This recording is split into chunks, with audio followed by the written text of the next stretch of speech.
Before we start today, I'd like to introduce Yesay Mosby, a Zenith Kes Masing man who's living in Kulgalgul tribe area in the Central Torres Strait, who will lead us now in an acknowledgement of country. So Yesay, I'll pass over to you.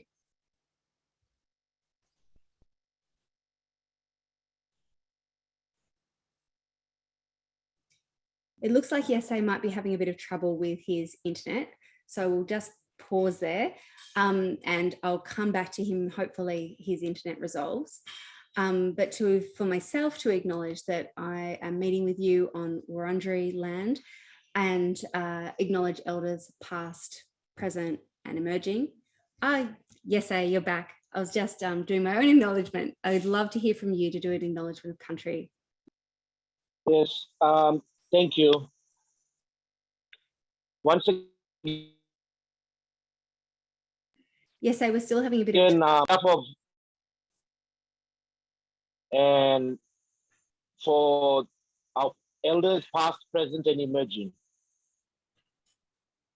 And we would want to give our condolences out to all the family who are in mourn at this present time. May our thoughts and love and condolences be with you. And further to say, in our cultural respect, we would like to have a minute's silence for our loved ones, past, present, and we will start now.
Thank you, Yesay, for that acknowledgement. And we really appreciate you joining us here today. And it's our hope that the spotlight you're shining on these issues will fuel that fire of urgency that we all need for immediate action. My name is McKenzie. I'm the founder and CEO of the Climate Council. And as I said earlier, I'm joining from Wurundjeri country and wanted to acknowledge elders past, present and emerging. And I wanted to introduce you to the members of our panel, and thank you for those who are joining from, I'm seeing the numbers go up and up at the bottom of the screen, and thank you for those who are sharing where you're coming from around the country. So I wanted to introduce you to our panel. We're going to do a summary of the IPCC Working Group 2 report and discuss what actions we can take today and talk strategy on dealing with eco-anxiety that might be felt by many of us, particularly as we're seeing such drastic consequences of climate change down the east coast of Australia, right as we're meeting. So I mentioned already that Yesay Mosby is a traditional owner and a father, an artist, a craftsman, and a Torres Strait 8 claimant in the human rights complaint to the United Nations over climate change, and a Torres Strait organiser with 350.org in Australia. We're also joined by Dr. Kate Charlesworth, who's a public health expert and climate counsellor. Give us a wave, Kate. And also by Professor Brendan Mackey, the lead author of the Australia chapter for the IPCC Working Group 2, amongst many other things. And Brendan's had a huge week presenting this report to the media, and he's based in the Gold Coast, so you can imagine that it's had a pretty challenging week weather-wise as well. So Thank you to all our panelists for joining us, and their full bios are being put in the chat as we speak, so please have a look at them. So many of you joining us have submitted questions, so we'll aim to cover as many as possible. And you can continue putting questions in the Q&A function, and Dr. Simon Bradshaw, who's a senior researcher with the Climate Council, he'll be putting responses in those posts as we go too. So hopefully we can get through a huge amount in this time. So Professor Mackey is going to give us a short summary now of the IPCC report, and you couldn't really find anyone in Australia more qualified to do so. So thank you so much. Brendan, I'll pass over to you. So I too would like to pay my respects to the traditional owners on whose land I'm talking to you from, and pay my respects to their elders past and present, and extend that respect to other Aboriginal and Torres Strait Islanders present here today and any other Indigenous peoples who may be watching and listening. And I'm speaking to you from the Gold Coast, which is situated on the lands of the Yunganbay and Kumbamberi peoples. So I'm here today to give you an overview of key messages from the Working Group 2 report of the IPCC 6th Assessment Report, Impacts, Vulnerability and Impacts. It actually impacts vulnerability and adaptation, little typographic error there on my part. Chapter 11, which is called Australasia, but it's focused on Australia and New Zealand. I'm one of 2 coordinating lead authors with my colleague Judy Lawrence. We had a team of 11 lead authors who are listed there. And also we were able to bring in for specific contributions to their areas of expertise, 41 contributing authors, including 3 Australian Indigenous contributing authors and 1 New Zealand Indigenous contributing author. We had 2 chapter scientists and 2 review editors. This is the second of 3 reports for the 6th assessment cycle. The first was released last year on the physical science basis of climate change. This report I'm talking to is on climate change impacts, adaptation and vulnerability. And Working Group 3 report, which will come out in April, is focused on mitigation of greenhouse gases. And there's a final product, which is an overall synthesis report in September. Our report has 2 main products. One is a full report, if you look on the right-hand side. It has 18 chapters. It's over 3,600 pages long. It was written by 270 authors from 66 countries with nearly 50-50 gender balance, a little bit biased towards the male gender. 34,000 scientific publications were assessed and 62,000 review comments were received and responded to. Over on the left-hand side, there's a high-level synthesis of the full report, which is actually co-penned between the authors and governments, which is aims to be policy-relevant key messages which are translated from but consistent with the underlying report. And it's about 35 pages long. And if you don't feel like digesting 3,600 pages, you can start with the summary for policymakers. I'm talking today about Chapter 11, where for historic reasons, Australia and New Zealand fortuitously have their own chapter, which nonetheless still comes in at 102 pages. And it is a very comprehensive assessment. It provides an assessment of what the literature tells us regarding observed and projected impacts on natural human systems, the vulnerability, both in terms of natural sensibilities and societal factors such as societal inequalities. It looks at these impacts and vulnerabilities by economic sector and communities, including a section on Indigenous peoples. We identify 9 key risks, including 2 new risk categories. We assess progress and capacity, enables and limits for adaptation to help mitigate those risks, and concludes with some comments regarding and conclusions regarding climate resilient development, which the IPCC defines in terms of actions that mitigate greenhouse gas emissions, adapt to the impacts and rising risks whilst contributing to the Sustainable Development Goals. The climate trends that we're now observing for Australia include further warming and sea level rise, more hot days and heat waves, less snow, more rainfall in the north, less winter rainfall in the southwest and southeast, and more extreme fire weather days in the south and east. Therefore, climate change isn't something that we're talking about happening in the future. It's happened, and we're living with a climate changed Australia now. These climate trends have actually driven a change in extreme events, and they've combined with exposure of them and the vulnerabilities, current vulnerabilities, to cause major impacts on many human systems and natural systems, with some of our systems experiencing or at risk of irreversible change in Australia. And one irreversible change is a species extinction. And unfortunately, we have now documentation of the first mammalian extinction due to human-induced climate change, the bramble K. melanes from the Torres Strait. Ongoing climate change, these ongoing climate change trends, as I said, have exacerbated many extreme events, and we're seeing an increase in the frequency and or severity and or duration of these.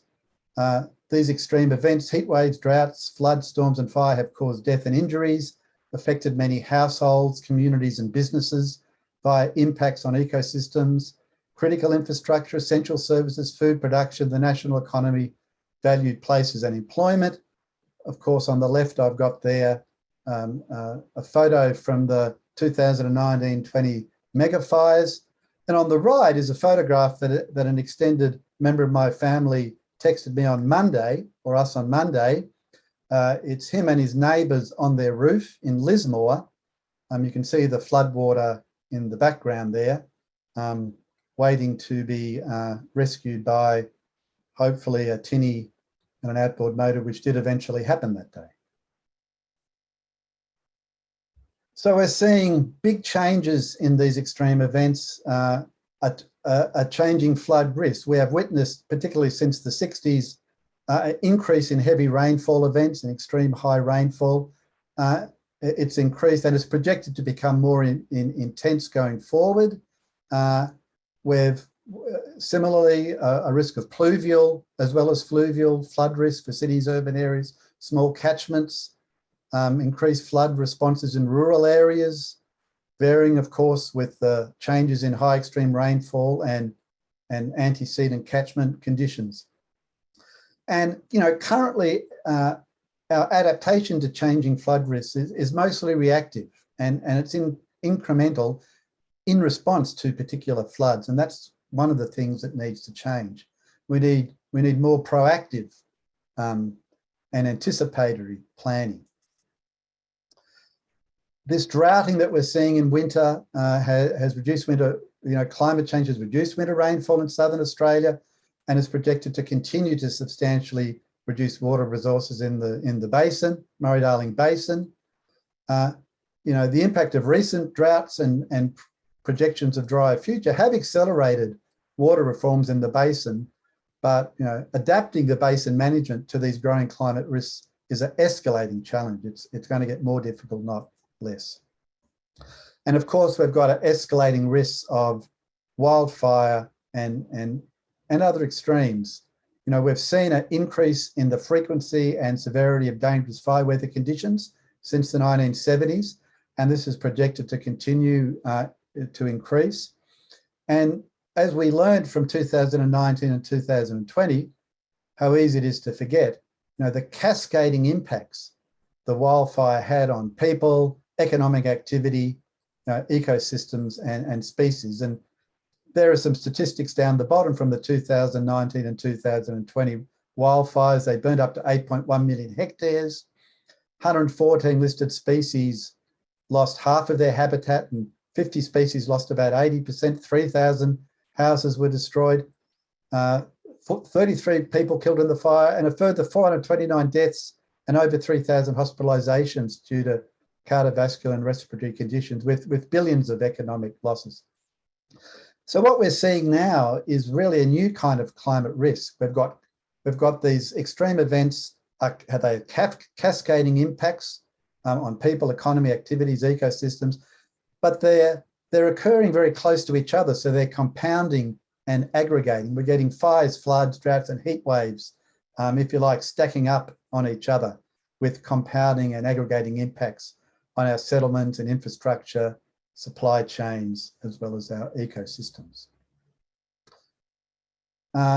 We've all heard about the impacts on coral reef, but we've also had significant climate change impacts on our temperate kelp forests in southern Australia due to a combination of factors: ocean warming, marine heat waves, and interestingly, overgrazing by climate-driven range extensions of herbivore fish and urchins who are moving down from the subtropics.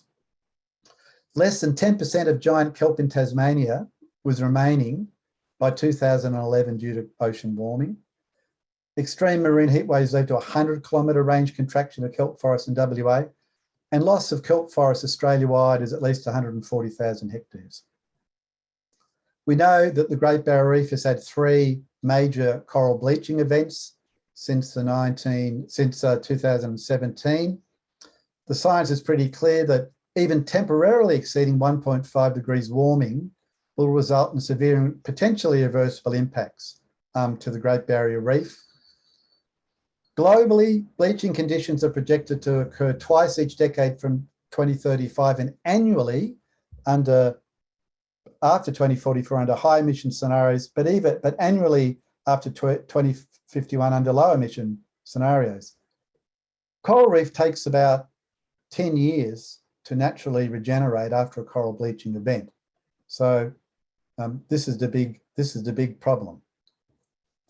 And of course, further ecosystem degradation loss threatens biodiversity, but it also threatens livelihoods and cultural values associated with those ecosystems.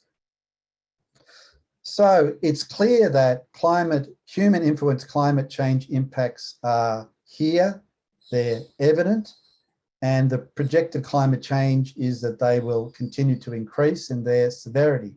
So adaptation, how we change what we do to better manage those, lessen the harm, loss and damage from those impacts, prepare ourselves so that we're better able to mitigate the risks.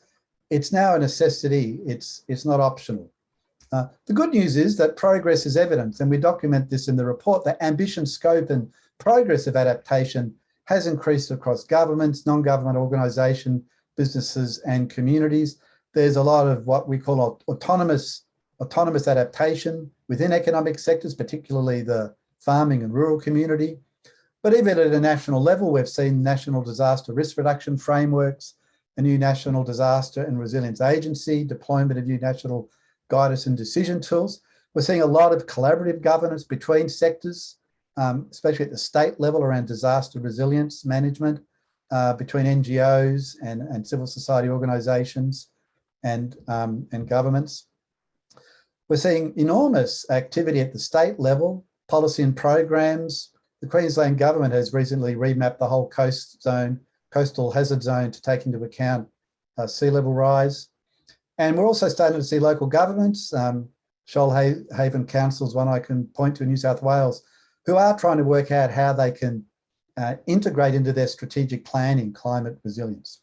And also in the private sector, we're seeing big shifts in the financial sector with the introduction of climate risks and disclosure regimes. So that's all great, but it's not enough. We now need a step change, a phase shift up in adaptation now. And by adaptation, I mean a process that involves many things. We need to look at vulnerabilities. We need to be able to assess risks. We need to be able to identify strategies and options. We need to integrate these into plans. We need to implement the plans. And we also need to monitor, evaluate, and review. So as I've said, we've got a scale and scope of cascading, compounding, and aggregate impacts. This is new, and it requires new, larger scale and more timely adaptation. As I said, current adaptation is largely incremental and it's reactive. So we need a shift to more transformative and proactive adaptation.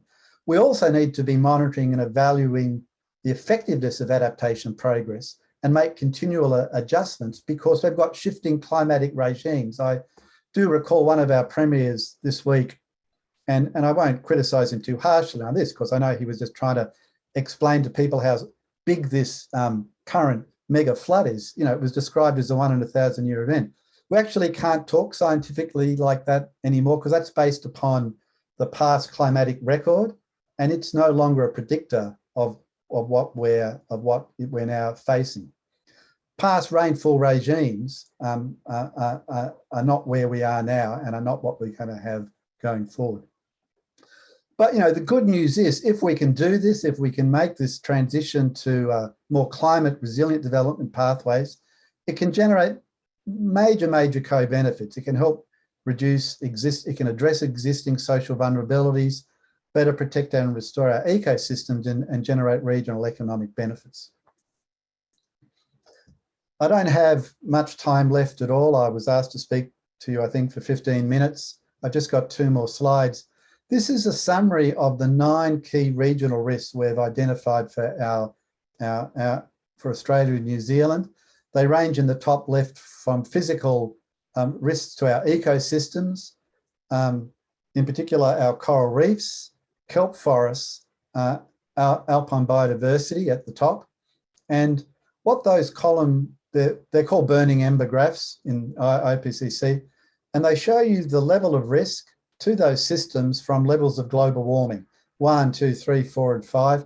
And the colours indicate the risk from undetectable, moderate, high to very high. You can see that coral reef is already at very high.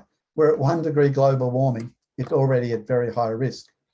If we come down to the middle at the bottom, I've got decline, disruption in agricultural production in southern and eastern Australia.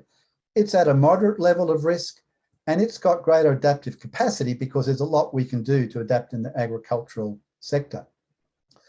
But look to the top right corner. I've got 2 new kinds of risks: cascading impacts on cities and settlements, and failure of institutions and governance systems to manage climate risks.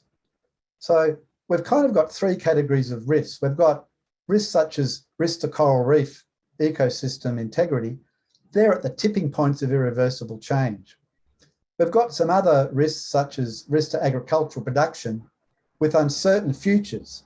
Their future depends upon our successful failure to limit global warming and the extent to which we've got adaptive capacity.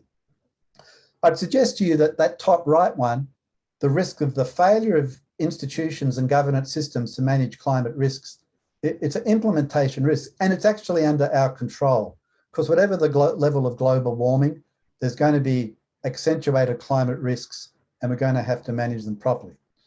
So to conclude, our climate risk scale with our success, with what I call the adaptation mitigation nexus, the delay in implementing adaptation and emission reductions together will impede climate resilient development, resulting in more costly climate impacts and greater scale of adjustments, hitting limits of adaptation sooner. Our region faces an extremely challenging future. Let's make no mistake about it. Reducing the risks requires significant and rapid emission reductions to keep global warming to 1.5 degrees and certainly well below 2 degrees, because our analysis shows that few, if any, of our key regional risks can be kept below a very high level above 2 degrees. And in addition, in parallel, we need robust and timely adaptation. The projected warming and the current global emissions reduction policies, unfortunately, would leave many of the region's human and natural risks at very high risk and beyond adaptation limits. Thank you, and I'll end there. Thank you so much, Professor Mackie. There's a lot to digest there. It's for many Australians, I think we're looking at the flooding that's happening and thinking, wow, this is another massive disaster, mega disaster after the mega disaster that was Black Summer. And many of the regions that are experiencing the flooding have had, you know, the once in 100-year events multiple times in the last sort of 10, 15 years. And really noted what you said about, you know, that's not the way we can describe these things anymore, and the compounding effect that you've described. I wondered if you could reflect on what has changed in this assessment compared to the previous assessment some years ago. Yes, that's a very good question. So the last assessment was published in 2014. And just to keep in mind, when we say assessment, we're actually assessing all the scientific publications that are relevant to these topics that have been published since the last assessment report in 2014. So, and our cutoff date for publication for this assessment was September last year. So we've got, nearly 8 years, seven years worth of scientific publications to review. So if you were to compare our fifth assessment, the fifth assessment report in 2014, with the this 2026 assessment report, I think there's four main differences. The first is what I would call the rise, if I can call it that, or the development and application, would be a better term, of attribution science. So this is where we can quantitatively attribute the contribution of human influenced climate change to specific climate hazards, and in turn, what we call climate impact attribution, where we can quantify the contribution of human influenced climate impacts on natural and human systems for the change and the loss and damage. So that attribution science has really only been around for the last 5 years or so. So that's new. So we've got much more hard scientific quantification about the role human influenced climate change plays on climate impacts. The second, and there's three I'll mention quickly, a second is this observed increase in the frequency and or severity and or duration of extreme weather events, wildfire, heavy rainfall and flooding, droughts, and the intensity of tropical cyclones. I'm saying and or because not all of them have an increase in frequency and severity and duration. It varies. And this has been recorded in every region of the world. So this is new. So now we're talking about human influenced climate extremes as well as climate trends. 2014, it was more about the climate trends, about warming, those long-term changes in rainfall patterns, like the drop of winter rainfall in South Australia. But now we're talking about human influenced climate extremes. So that's new. And I think there's two more things that's new in this report. One is there's an elevated emphasis given to the interdependence between humans and nature, including the role of ecosystems, biodiversity, and nature-based solutions for adaptation, mitigation, and sustainable development goals, particularly for local people, but generally. But also highlighting that these are needed in addition to deep and rapid cuts in greenhouse gas emissions. So they're not a substitute for that. They're not an offset for that. But we need to be doing both. And as part of that, the need for climate sensitive systems to dramatically reduce human land and sea use pressures on these natural systems. Because this does two things. It reduces their human induced vulnerabilities and increases their natural adaptive capacity. And this is why governments are allocating so much money, billions of dollars, to try and stop agricultural runoff from sugarcane farming on the Great Barrier Reef, right? Because the sediment and nutrient flows kill and smother and damage the coral, which reduces their resilience to climate change impacts. But that's also true for our forests and our other natural ecosystems. And finally, I had mentioned this in talking about climate risks. We've really identified and elevated these two new kinds of risks. The first, those associated with tipping points and thresholds, where we get irreversible loss and damage.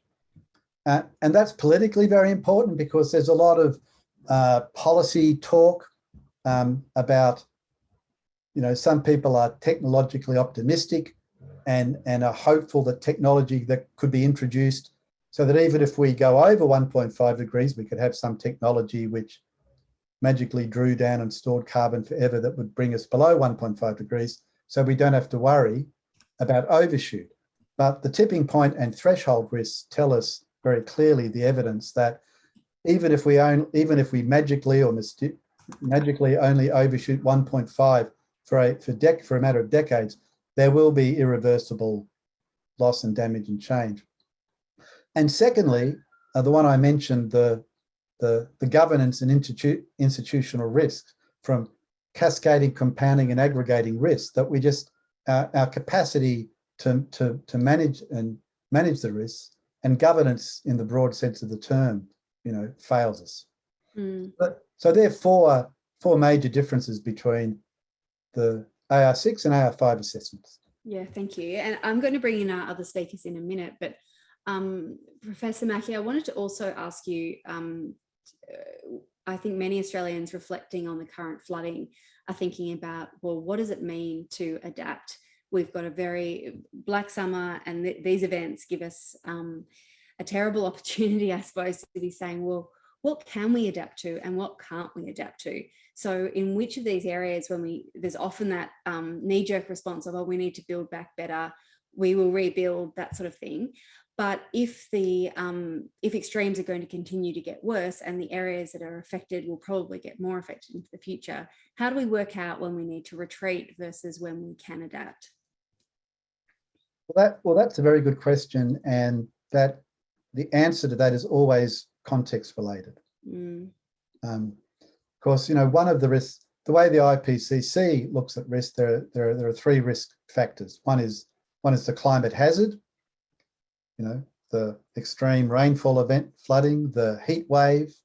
The second is the exposure of the thing of value, or the community of value, or the asset of value, the exposure to that hazard.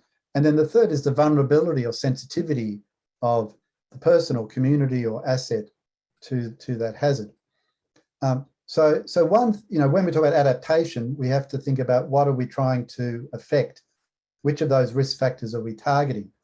A lot of work can be done in a lot of vulnerabilities people have are related to social factors. It's related to things like inadequate healthcare, or people who are poorer people who live in more disaster-prone geographic locations, where property values are lower, etc. So our adaptation can address social vulnerabilities. In terms of exposure, there's a couple of ways we can be exposed, but one is obviously geographically. And we've got the huge legacy of past development where we've got towns and central business districts like in Northern Rivers region of New South Wales that have been there for over 100 years, built on floodplains. Yeah. Well, this is going to require a major rethink about how we manage those risks going forward. Certainly, new settlements, new infrastructure, new assets. We should not be putting them in the way of physical hazards. But there's just one other point very quickly I'll make about exposure, and this comes from my fellow lead author, Professor Lauren Rickards from RMIT, that you can also be exposed in terms of the system you're embedded within, the system you're dependent upon, the healthcare system you're dependent upon, the transportation routes you're dependent upon, the food supply system you're dependent upon, and a lot of the indirect impacts from these big events is actually our exposure to being embedded in systems which are not resilient. So we have to think, when it comes to adaptation, it is about thinking where we put towns, where we put assets geographically, but it's also thinking more systemically about these life support systems, human life support systems, as well as natural life support systems that we're embedded in and dependent upon. Thank you. And Kate, I'd love to bring you in as we're talking about the limits of adaptation. I know you work a lot in the heat related area. So you've seen heat related deaths escalating as a consequence of worsening heat waves. And it was alarming to read in the IPCC report that it's estimated that deaths will rise dramatically in the next decade in Australia. Can you tell us more about why that rise is so acute and what steps we can take personally and share with our friends and family to better manage that risk to our health? Yeah, sure, Amanda. I mean, I think that the first point to make is that heat deaths have been grossly underreported. and that in fact recent research shows that in the past 12 years, more than 36,000 Australians have lost their lives due to extreme heat. And in this report, they looked at heat deaths under future climate change scenarios and found that, for instance, under the sort of best case scenario, low emission scenario, Australians are looking at about a 200% increase in heat-related deaths, whereas under the worst case scenario, high emission scenario, it's about a 400% increase in heat-related deaths. So the first point to make is that rapidly reducing our emissions would save tens of thousands of Australian lives in the coming decades. So that's the first point to make. And then in terms of, and you could talk about in terms of adaptation, what are the important heat messages? They are, stay cool, stay well hydrated, by drinking water, and check on vulnerable friends, neighbours and relatives and so on. And staying cool. There's a lot of, good information on health department websites and things about, the steps that people can take. But I think the key point is that to take heat seriously.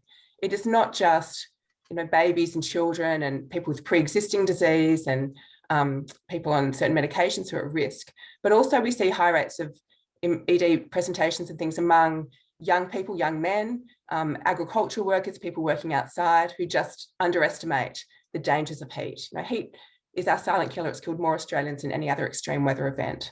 So I think, they're the two key messages. And there's a limit to what, adaptation can manage. As Professor Mackie has said, we can adapt up to some point, but beyond that point, physiologically, humans can't adapt to really extreme heat. Yes, I'd love to bring you in on this, because obviously the capacity of different communities to adapt is not equal, and we have seen already, but we will continue to see that climate change is disproportionately impacting Indigenous communities all around Australia, and they're often the people who contributed least to the problem, and this is true obviously around the world. So yes, I'd love for you to reflect you're living through these impacts in the Central Torres Strait Islands. Can you speak to the very real and current experiences of the climate crisis being felt by your communities? Yes, thank you. Here, where we live in the Torres Straits, I'll give a quick brief explanation about all the islands of the Torres Straits. Now, there's 5 major groups here in the Torres Strait, and we have different type of islands. So here in the Torres Strait, we have volcanic islands, which is situated in the eastern part. Then we have Coral Cay Islands, which is where we are. Then we have Swamp Island. Yeah, Yesay's frozen, I'm afraid. Oh, perhaps you're back now, Yesay. Yep. Sorry about the signal is playing up. But I would want to share with you guys. Where I'm standing now. This used to be the beach. There's an island down in the distance where we couldn't see before. Now, I was born in 1982, and in 1982, all this area here was full of village, full of laughter. From the 1980s to the 90s, where the boat is, this boat here, and that fish trap there, this is where the land was. And this is where I was small and I was swimming and enjoying life here in the islands. From in the 90s to the 2000, another decade. Sorry about that, fams. Now where I'm standing now, this is in the 2000. Now 2000 come 2022. Another big land has been taken out. Within the last 2-3 years, you see where the stick is. From this stick, taught, and how they were taught for over 60,000 years to maintain and to observe and to study our home. Walking here in this beach here in front, I was walking with my children and my wife and other family members picking up our loved ones like shells of the beach. It's not nothing nice where you should walk, you know, and pick up the remains of a lady which gave birth to your great-great. It's a scary factor to think that one will walk with their children and pick up their loved one remains. And this area now is a sacred area for us, for me, for my family, where we see our loved ones. Now, all this area here scatters her remains. She's here, we left her remains here. And the beach is only there. We really can't move her anywhere because we really don't know where. When we observe our home and we look at what was taught to us about how we study the stars, how we study the clouds, the weather, read the weather patterns. We observe the sea, we can read the sea. And we look at the animals as well in how they act. It's hard now in our days. Birds, a lot of seabirds is not flocked here anymore.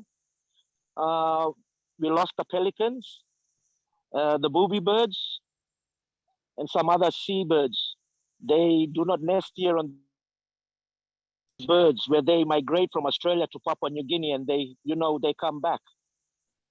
Some of these islands we see the birds now, they die.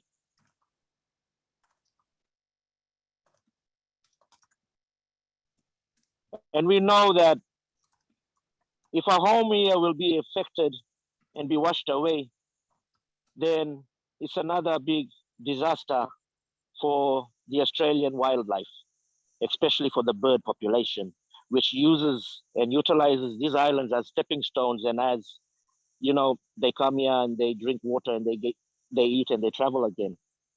It's a hard thing to see. It's a very emotional thing for us as well, as we as Torres Strait Islanders. It's our major totems as well. We are connected to our animals, which is around us. It's been with us, they've been with us, and we've been with them for over 60,000 years. The saddest thing is walking on the reef, we have to go further to collect food. Looking at the long drought we have, it's ridiculous. It's not like before. And when we do have the monsoon rain comes in, it drowns our crops. It hits us with such a bang. Then straight after a big giant rain, we get 34 degrees sun heat the very next day, or in the afternoon. We have a big rain in the morning, big rain, big wind. People will rush and collect all this stuff and move up from our boats and stuff like that. Then straight after that, bang, we're hit with 34 degrees sun heat. And it wasn't like this. We sit with our old people and we talk with them. They said our home wasn't like this. We weren't living in fear like we're living in fear now. Especially when it hits you mentally, spiritually, and physically. Now, it's a good thing we know now that we found that problem, and the problem is climate change and stuff like that. Now we know that it's the problem, and we're seeking help because we haven't contributed nothing, but yet we're the first one getting punched by Mother Nature, fury, and living in a remote area of Australia where we are. It's very hard to seek for help.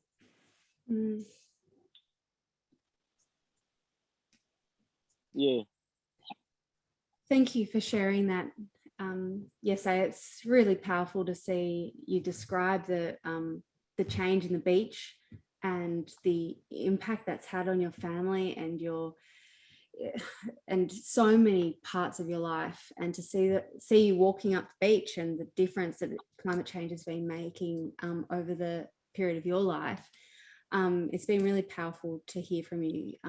Thank you for sharing your story with us. And Kate, I wanted to go back to you on this. I think a lot of us, as we've been hearing Yesay's story, are feeling the sadness that he and his family have felt in witnessing those changes to his homeland. And, you know, as he's described, you know, the spiritual connection with place that is just fundamentally changing over time. And I think many of us are feeling heavy over the last days, watching the impact of climate change on the East Coast through the floods, and, you know, the rest of the stuff going on around the world right now. I wondered if the term eco-anxiety has been sort of thrown around quite a lot. I wondered if you could talk about some strategies on how to stay mentally healthy and keep working on solutions when it can be very hard to keep facing up to how bad this is. Yeah, thanks, Amanda. I mean, I think the first thing to say is that psychologists are pretty clear. This is not actually eco-anxiety. It's not actually anxiety. You know, this is a rational and appropriate response to the science and to the climate breakdown that we're starting to see. So the first thing is to validate that. And we know that something like more than 75% of Australians are, you know, rightly concerned about climate change and the climate crisis. So that's the first point. And then, I mean, there's good advice about maintaining a healthy lifestyle, taking time out from the news cycle when you can, spending time in nature, those sorts of things. But I think, you know, and speaking as a mother as well and a doctor, I think that, you know, action feels better than anxiety. You know, that's the antidote. And my eldest is 11. My psychology colleagues tell me that once kids get to about that age, they can actually start to understand, the scale of the challenge facing us. And we see rising rates of eco-anxiety in children and young people. And for them and for all of us, you know, action is the key. So getting involved in things, if children feel that they can have, you know, be making some sort of changes in their home or their community or at their school, they feel like they have some control of the situation and what's called self-efficacy, so that they can actually make a difference. And that actually really helps with mental health. But that's the same for everyone. So, you know, actions at work, at home, in your community, in the next few months, you know, that's the best way, that's the best antidote, I guess, for eco-anxiety. Thank you, Kate. And with the last few minutes that we have together, I want to come to each of our panelists and ask you about a recommendation, a solution or action that can be taken to fight the climate crisis. Yesay, I might start with you if you're able to. Hopefully we can hear you well. We have been able to hear you when your camera's off, so feel reassured there. Are you able to share with us a solution? I know that you've done a lot of campaigning and advocating for urgent action to be taken by our political leaders. Yes, thank you. We want that climate change. We have 5 demands of the Australian government. One is to fund adaptation programs that will allow Zenakes, which is us, the Torres Strait people, communities to adapt to climate impact. Number 2 is commit to going 100% renewable in Australia in the next 10 years. 3, support Torres Strait Islanders, the Zenakes people community, to build community-owned renewable energy. 4, transition away from fossil fuels as rapidly as possible through a just transition of workers. Push the world to increase global ambition and keep warming to less than 1.5 degrees. That's our 5 demands from us. Fantastic. They sound like absolutely what we should be doing. So I think if I'll get Lisa, if you could post in the chat any links to Yesay's work, I'm sure people will want to potentially follow up and look at that. I'll go to you now, Kate. What stands out for you as some of the most important solutions? So from a health perspective, I like to talk about fossil fuels. I often say fossil fuels are like a double whammy in terms of health impacts, because there's direct impacts of actually burning fossil fuels is a huge source of air pollution.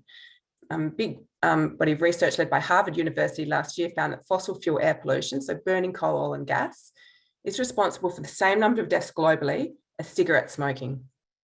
Okay, so fossil fuels are the new tobacco, and that's just the direct impact. And then, of course, fossil fuels are driving more extreme weather and the health impacts of that: storms, floods, droughts, shifts in infectious diseases, allergens, mental health impacts, and so on. So I guess, it's a double whammy, but also a double solution. Anything that you can do to reduce fossil fuel use, that's electric heat pumps and electric stoves at home, from renewable energy, clean transport in your homes, in your communities, in your workplace, that has a double health benefit. So I think that's a very clear health and environmental co-benefits, a win-win situation. Thanks, Kate. And Professor Mackie, what strikes you as being really critical? I think you're on mute. I think Yessie's 5-point demands, I would just call them a 5-point plan for climate action. I mean, I fully endorse them. And I think you'll find there's a lot of evidence in our Chapter 11, our report, in support of what he's proposing. I think what needs to happen is that we just need to elevate the whole climate change problem, both in terms of adaptation and mitigation, to be above it needs to become above party politics. It really is a matter of national security, national and global security, like defence is, like public health is. And Australian lives and ecosystems are at risk, and we need to be adapting to better manage those risks. And we need to be making sure we limit global warming as low as possible, below, hopefully, to 1.5 degrees. But every increment counts. Every increment above 1.5 degree, we can cap it, counts, and there'll be less loss and damage. So we need to recognise this, what I call the adaptation mitigation nexus. And, we certainly need to take the wise words of Yessie, and, we probably need a 100-point plan for climate action in Australia. Thank you.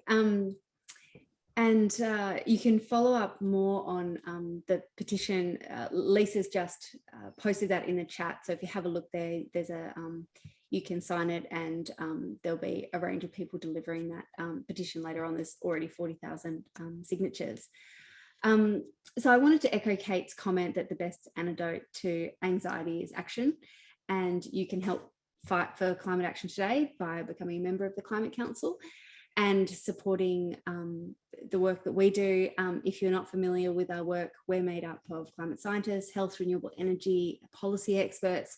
We do a whole range of work, from putting together the foundational information on climate change in Australia, both the climate science, the impacts and the solutions. We do a huge amount of communicating on climate change.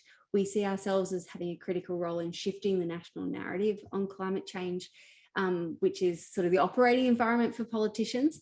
And then we do a whole lot of advocacy work, whether that's for state governments, local governments, and if we get a more favourable federal parliament, we'll be doing much more in the federal sphere as well. We've been doing a lot of work at other levels of government, in the community and business, to create a sense of momentum in Australia for lots of projects and policies to get things done and get emissions down. So if you'd like to join our efforts, there's a link in the chat. And I just wanted to emphasise, as we go forward in the next few months, we've obviously got a federal election coming up, and it's essential that all of us together work to put pressure on decision makers. It's about being engaged in the discussion, but our team will also pop in to the chat some resources that may be useful for you as you go forward. And it includes how to take action on some of our latest campaigns. And as I said earlier, encourage you to join in on Yesay's campaigns as well. So thank you very much to all of our panelists. I think you'd agree they all brought something really powerful and amazing to this conversation. And although we can't do a clap because we're live, please put your clap in the chat. And I thank you very much to the audience. It's been wonderful looking at the chat and seeing all of this engagement, seeing all the questions coming through. And Simon Bradshaw has been answering a whole bunch of questions as well. So that's been a really valuable source. So we'll also send out the recording of the webinar, so you can share it if you would like to, as well as all the resources that have been posted in the comments section. So I hope you've enjoyed the discussion tonight, and thank you very much for being a part of it. And thank you again to our panelists. Have a good evening.